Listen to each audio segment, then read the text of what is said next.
The United Nations says the situation inside Syria's Yarmouk refugee camp is beyond inhumane and completely catastrophic. Yarmouk was once home to the largest Palestinian community in Syria, and for 2 years it's been a scene of sporadic fighting between government and rebel forces, and now things have got far worse, with the Islamic State controlling large areas. And as our correspondent Elaine Reyes reports, civilians are completely trapped in the middle. This is the latest front line in Syria's civil war. And it's inside the Yarmouk refugee camp in Damascus, home to some 18,000 people. We had been living inside until ISIL entered the camp and started beheading people. They killed the children too. They were calling us to give up, but we didn't. They killed everyone they caught. This was Yarmouk just a little more than a week ago.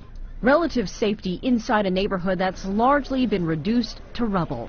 All of that changed late last week when ISIL and the al-Qaeda-linked Nusra Front moved in. We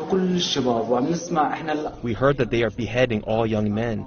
They called civilians from mosques to leave the camp, but we did not believe them because we heard that they killed some people who left. We also heard that they took some civilian youngsters. The United Nations Security Council held an emergency meeting this week condemning what it called grave crimes, not only on the part of ISIL, but also the Syrian government.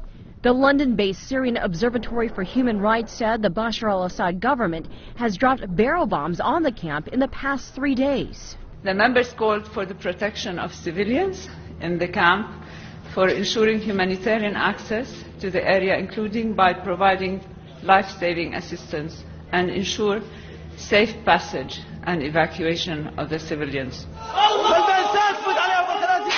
Militants now have control of an estimated 90% of Yarmouk. Some of the trapped have made it out. Most have not. Those who attempt an escape face immense danger.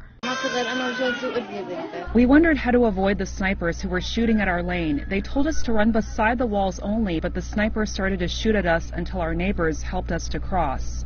Now food, water, and prescription drugs are running out, and the race to stop the bloodshed is ramping up.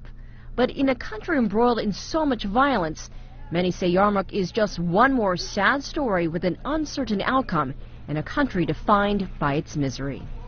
Elaine Reyes, CCTV, Washington.